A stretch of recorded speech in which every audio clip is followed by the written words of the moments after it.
Good afternoon. If any of you have read my bio, you know that my area is youth programming.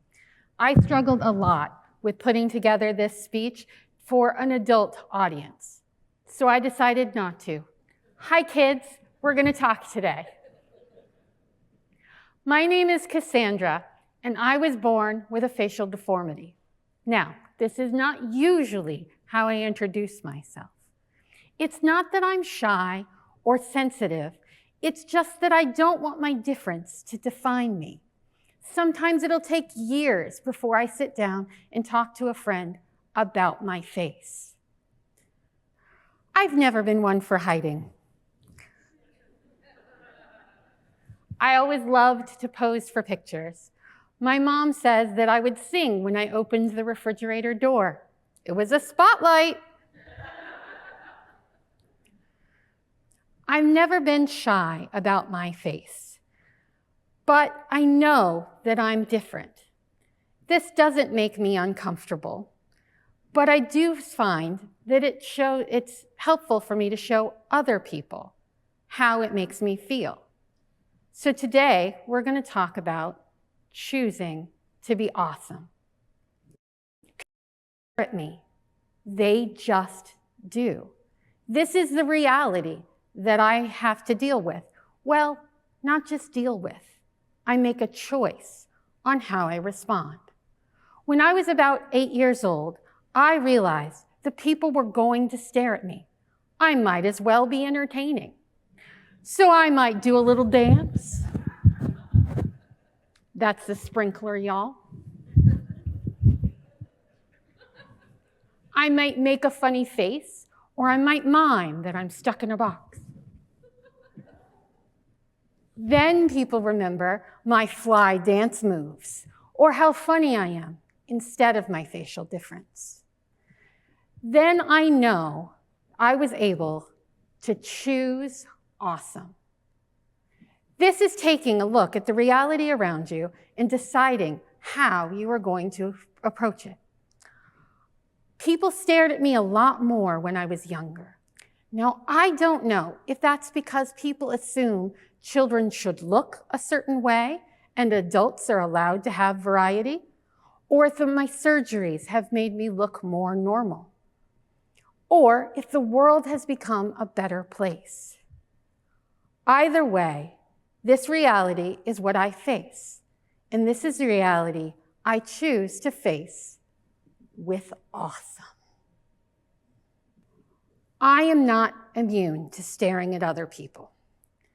When I catch myself, I try to think of a compliment to give that person, but not a compliment about something they own, because ownership isn't really an achievement. I like to compliment the action a person has taken. So if I notice someone wearing a nice jacket, instead of saying, "I like your jacket," I might say, "I like the way you've put your outfit together. You're really styling. Go, girl." I also this allows me to compliment the action a person took by selecting their wardrobe, rather than complimenting them on the ownership of an item. Additionally, I try to avoid complimenting people on genetics, because honestly, we don't get to pick our genetics. If I really do like someone's hair, instead of saying, "I like your hair," I'll say, "I like the way you've styled your hair. That beautifully frames your face." Or the color you've selected, if it is colored, is an excellent choice. Can you tell me more about it? This allows me to once again compliment the action a person has taken, to show them that their actions are noticed and that I enjoy talking to them about the selections that they've made. If you don't mind, I'd like to introduce myself again. I'm Cassandra. I like the sun and the sand. Cassandra. There it goes. This is a technique I learned from my friend, Christy Bello, who doesn't like yellow. This technique is 2 parts. First, it gives people a tip on how to pronounce my uncommon name. Secondly, it gives a little personal information about me that can do one of two things, or maybe both. It can help people remember my name. Cassandra likes the sun and the sand. It's a memory trick. The second part is that it is a piece of personal information. I do, in fact, like the sun and the sand, and I would be happy to have a conversation with you about what I like to do at the beach, which includes burying other people in sand. Would you like to come? This technique is wonderful for introducing yourself, but even if you don't have an uncommon name, it is helpful to give a memory trick to other people for remembering your names, especially your chosen name. When I was young, my family and friends called me Cassie, C-A-S-S-I-E. I would often have to spell my name for adults because they had never heard of Cassie. Kathy, they'd say? No, C-A-S-S-I-E. Of course, I made it a musical. But as I got older, I asked to be called Cassandra because I thought that sounded more grown up. If you have ever attempted to change your name, you may know the pain that I felt. No, very few, excuse me. Both of my parents were very good at using my chosen name. But many of my friends, and including teachers I had who had never met me before, were unaware of the change and would still call me Cassie. I put a hard stop to this when I got engaged to Mr. Casey. Unless you're offering me a radio show, I don't want to be called Cassie Casey. Coming to you live. Names are important, especially the chosen name. Remembering a person's name, what they like to be called, and the ways to pronounce it is a wonderful way to show that you're listening, that you care about the person, and you're interested in building a friendship or relationship with them. Now, I will say, friends, that when I say relationship, I do mean all kinds. A teacher to a student is a relationship. A friend to a friend is a relationship. So when I use that word, I don't necessarily mean a relationship like I have with my husband. He's very cute and I like him very much. But a relationship can even be my relation to the red dot. They told me to stand in the center. Building relationships can be fun, and they're important. And using someone's chosen name is an excellent way to start one. Another great way to start a relationship is by having conversations. Sometimes the best conversation in my day is with a complete stranger. In our society, the question, "How are you?" is not always an actual question. Sometimes it is a standard greeting. How are you? The answer is fine. If you're extra, fine, how are you? To which the answer is also fine. Conversation complete. When it's my turn to answer the question, how are you? I will often answer, I'm groovy shoes.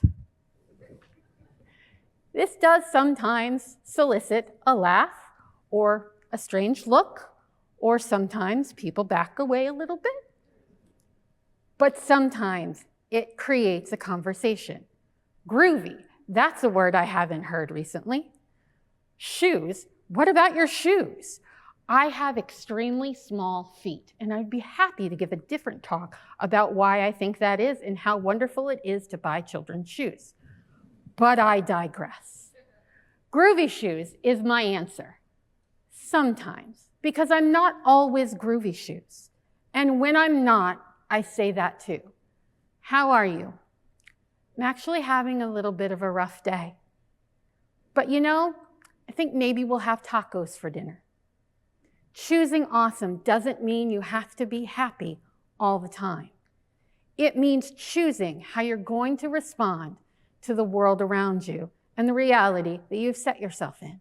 So if you are having a rough time, perhaps there's something you can look forward to, like tacos. I was born a Kansas City Chiefs fan. When I was born in a hospital 6 miles from Arrowhead Stadium, to a parent who was a big Kansas City Chiefs fan. It is in my blood. That and barbecue sauce. But I digress again. I'm married to a Chicago Bears fan. And I have lived on the East Coast for more than 20 years. So for the past 15 years, had to do the math, my husband and I have been happy to cheer for the Baltimore Ravens as our hometown team. I am thrilled when I meet another football fan because we both love football, and I have zero effect on the game. My mother sometimes gets a better result if she stands in the kitchen, but I don't have that magic during the game. So I'm always happy to speak to another fan of football because we have that in common. Now, not everyone in my family likes football, but they'll still come to the parties because there's good food. I can relate to anyone who enjoys football, no matter what team they cheer for, unless they're a Las Vegas Raiders fan. We can only be friends from February to September. Of course, I'm kidding. We can find common ground with anyone who shares a hobby or a passion. People in my family don't all like football. Some of them prefer softball or baseball, but that's still a team sport. I also am related to a runner, an individual sport, but it's still a sport. Honestly, it doesn't matter. I've also met people who have hobbies and passions that I've known nothing about or had never heard of. This is an opportunity to have a conversation, to learn why they're passionate and what they're passionate about. Conversations build communities, circles of influence that can vibrate out into the wider world. A friend of mine gave a wonderful presentation a few years ago about creating a personal brand. I am the one that woo-hoos. If you've ever been in a meeting with me, you'll know that I clap or cheer or woohoo for just about anything. I didn't choose my family, but they've been wonderful. I have 2 amazing parents, a great older brother and sister. When I was born, no one but my grandmother noticed the fullness on the left side of my face. If you're noticing it in this photograph, it's not me. That's me. My parents were able to get some excellent advice. Treat the symptoms that are causing a problem as they come up. This made finding a diagnosis secondary to my being a kid. Some questions. 19 surgeries and counting. The first one was just before my 4th birthday. The most recent was this past fall. I'll be having another one later this spring. The most serious was at Mayo Clinic in January of 1997. They broke my jaw in 3 places, wired my mouth shut, and I was on a soft food diet for almost a month. I have a non-hereditary genetic mutation. Basically, between the 14th and 26th day after my conception, the genes building the lower left half of my face got together and said, "Let's be fabulous." I was diagnosed with Proteus syndrome. Proteus is the Greek god of change. Scientists name this syndrome that because it causes tissue, bone, and skin to grow at sometimes at twice the rate and to twice the size, and change over time.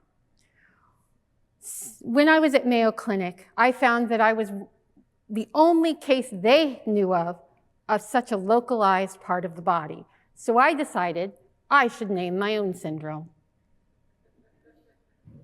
I call it Aphrodite syndrome. Aphrodite is the goddess of beauty.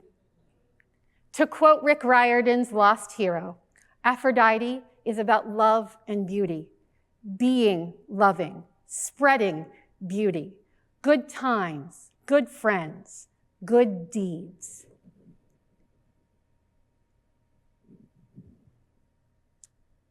Thank you. My name is Cassandra. I love the sun and the sand. I hope that you come up with a fun way to introduce yourself. I hope that you choose to be awesome when you're faced with a situation. I hope you come up with an unusual way to answer the question, how are you? I hope you learn to brand yourself and rebrand yourself as you grow in community. And I hope you give and receive compliments that are about your actions. Thank you.